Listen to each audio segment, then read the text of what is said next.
Queridos amigos, que Jesus nos abençoe, que a paz, alegria, confiança esteja em nossos corações. Nós estamos dando continuidade ao item que estamos trabalhando, ressurreição e reencarnação, para que a gente possa compreender melhor toda essa proposta que Kardec nos oferece nesse item tão importante do Evangelho, que é: ninguém poderá ver o reino de Deus se não nascer de novo. A reencarnação é a volta da alma ou espírito à vida corpórea, mas em outro corpo, especialmente formado para ele, e que nada tem de comum com o antigo. A palavra ressurreição podia assim aplicar-se a Lázaro, mas não a Elias, nem aos outros profetas. Se, portanto, segundo a crença deles, João Batista era Elias, o corpo de João não podia ser o de Elias, pois que João fora visto criança e seus pais eram conhecidos. João, pois, podia ser Elias reencarnado, mas não ressuscitado. Nós vamos ver nesse pequeno item do Evangelho, com muita expressão no nosso pensamento, pedindo a Jesus que Ele nos inspire para que nós possamos compreender com profundidade o que Jesus está nos convidando a pensar. Mestre Jesus, que nesta manhã sublime, radiosa, que possamos compreender esta verdade com a luz do seu coração, do seu amor, como o sol que ilumina a natureza. Ajude-nos, Jesus, a compreender o papel da reencarnação, para que venhamos aproveitar as oportunidades sublimes que o Senhor tem nos dado para nos reeducar, para que possamos caminhar de acordo com a lei da evolução, a lei de progresso. Ajude-nos, Jesus, a espiritualizar a nossa existência, procurando compreender quem somos, vivendo como espírito. Que estes ensinamentos possam, Senhor, nos transformar para que nós possamos ter a coragem de implantar em nossos corações a semente da verdade e na sua florescência possamos, Jesus, compreender que ninguém verá o reino de Deus se não nascer de novo. Por isso estamos aqui, reencarnados, diante de tanta grandeza que é o conhecimento da doutrina espírita, especialmente hoje com a evangelização de espíritos, compreendendo de forma melhor quem somos, o que vimos fazer e o que representa as leis de Deus em nossa vida. Que o Senhor nos abençoe, que sintamos agasalhados por suas vibrações. Que assim seja. Queridos irmãos, é preciso que a gente compreenda, como Kardec nos traz nesse item que acabamos de ler, que a reencarnação é a volta da alma ou espírito à vida corpórea. Vamos trazer isso para nós. Nós somos um espírito e que temos várias experiências milenares. Tivemos tantas e tantas oportunidades de nascer de novo, mas talvez nenhuma tenha sido tão valorosa quanto essa, por conhecermos mais de perto a doutrina espírita. Essa doutrina que nos esclarece a função, a finalidade útil da reencarnação como processo de educação.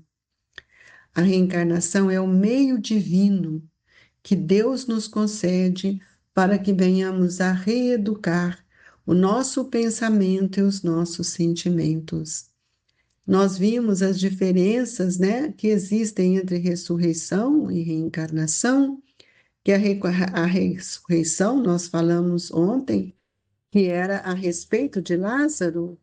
Mais tarde, durante o desenvolvimento desse capítulo, nós vamos ver também outros estados de ressurreição que Jesus nos aponta, como a filha de Jairo, o filho filho de Naim, e nós vamos vendo que como Jesus teve a sua didática de nos trazer isto com exemplos vivos para que nós aprendêssemos. Ele não veio escrevendo, ele não veio ditando normas, ele veio demonstrando para nós.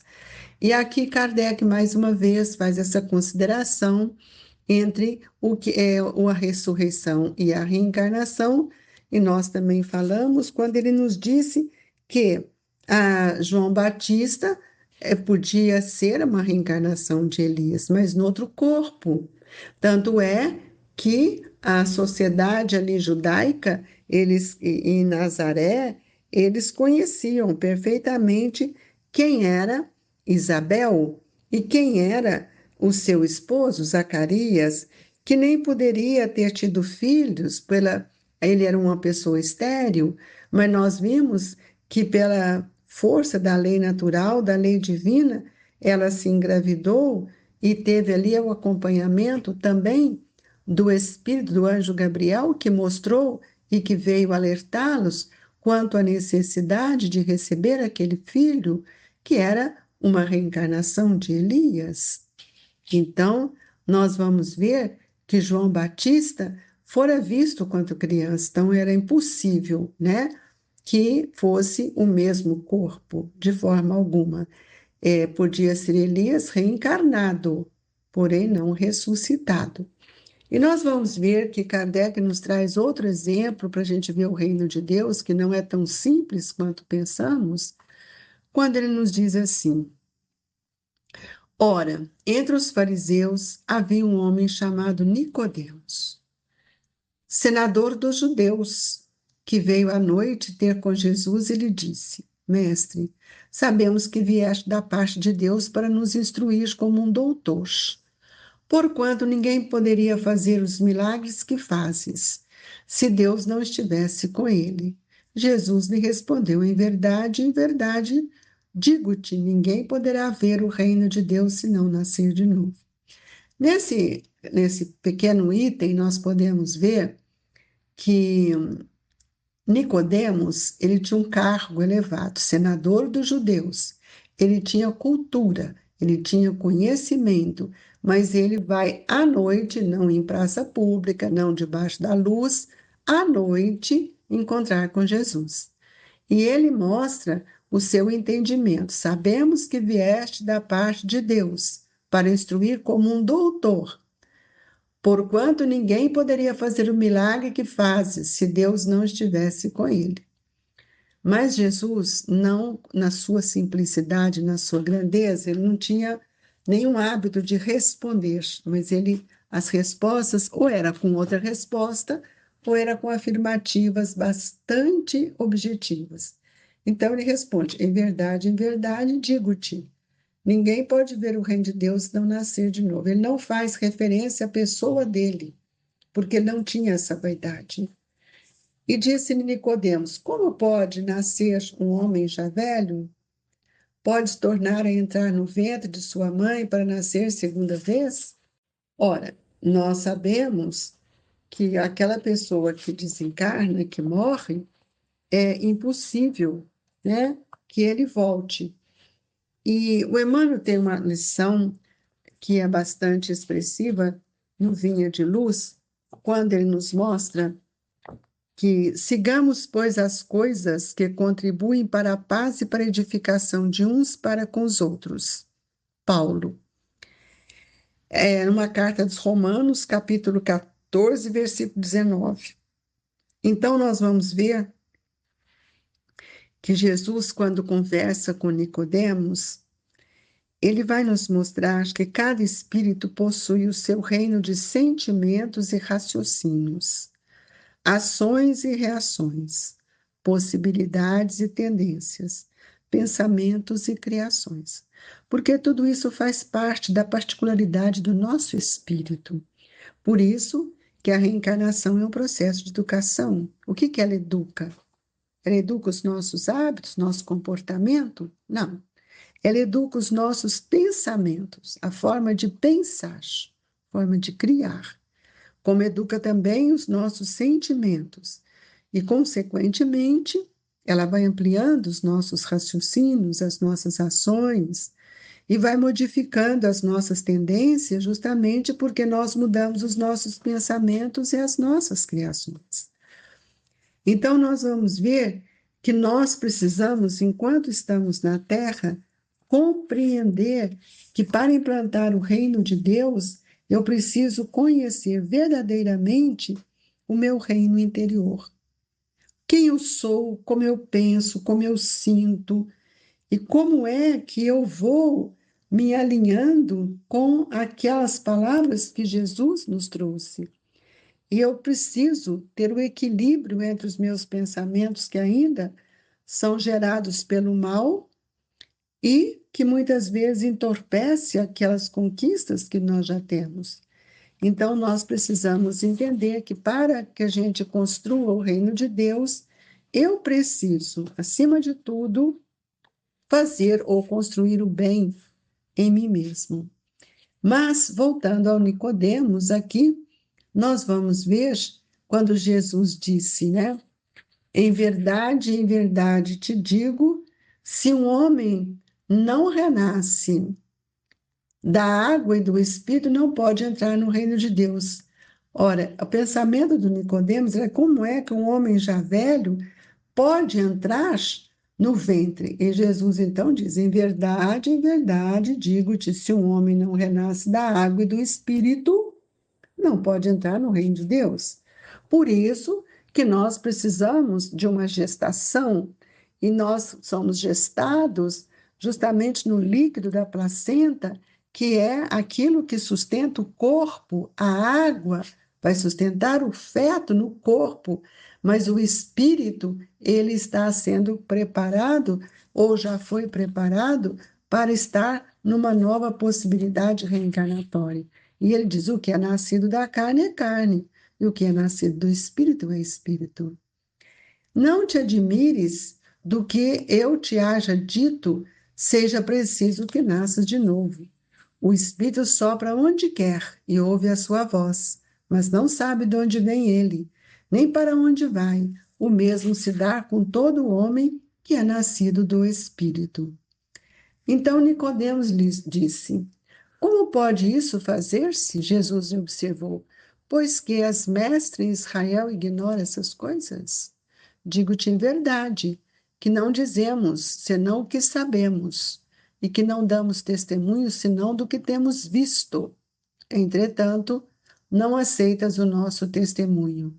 Mas se não me credes, quando vos falo das coisas da terra, como me crereis quando vos falo das coisas do céu? Aí nós vamos ver, né, a pergunta de Nicodemos: como é que um homem velho pode nascer no ventre da mãe? É impossível, porque ele ainda estava com o pensamento ligado àquilo que a ressurreição trazia.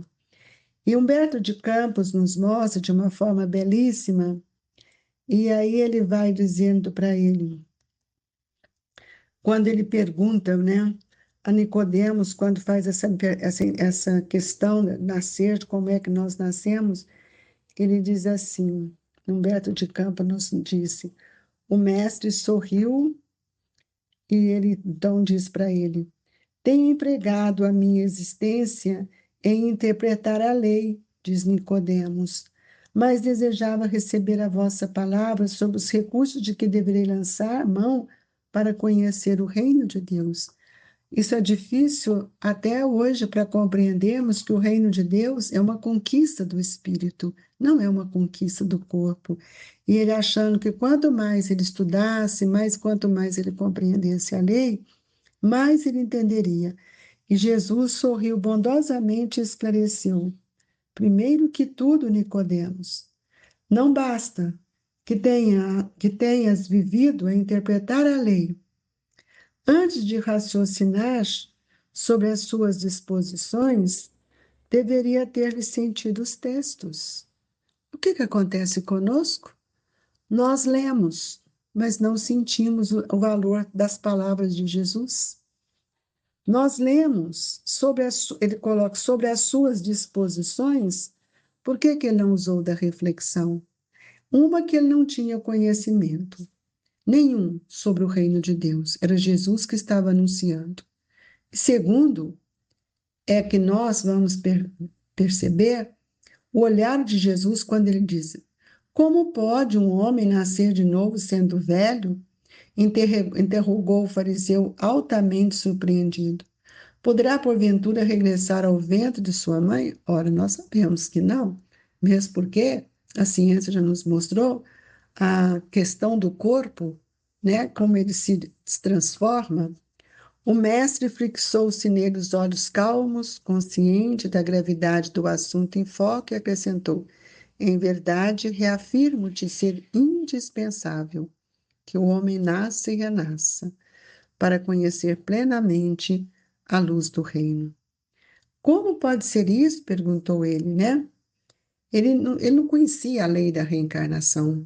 E se ele conhecesse, ele também talvez não tivesse os recursos para interpretá-la. És mestre em Israel e ignoras essas coisas? Inquiriu Jesus, como que surpreendido. É natural que cada um somente testifique aquilo que saiba. Porém, precisamos considerar que tu ensinas. Olha a gravidade disso, gente, seriedade. Nós muitas vezes falamos de reencarnação, ensinamos às pessoas aquilo que nós não compreendemos na profundidade. E ele diz assim: apesar disso, não aceita os nossos testemunhos.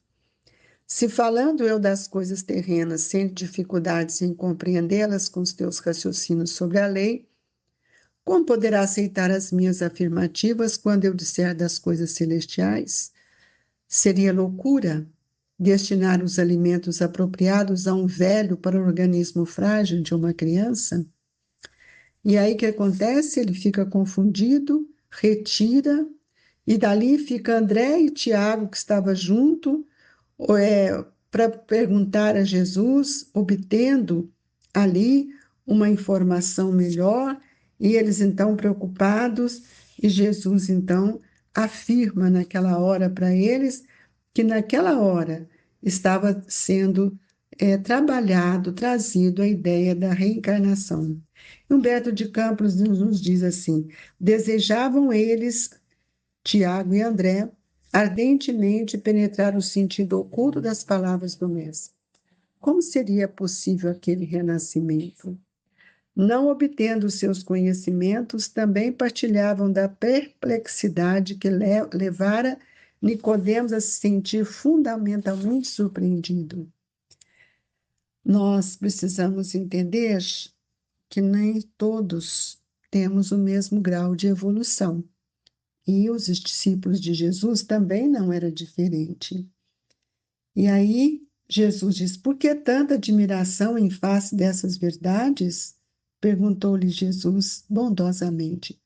As árvores não renascem depois de podadas? Com respeito ao homem, o processo é diferente, mas o espírito de renovação sempre é o mesmo. O corpo é uma veste, o homem é o seu dono. Toda roupagem material acaba rota. Porém, o homem que é filho de Deus encontra sempre em seu amor os elementos necessários à mudança do vestiário.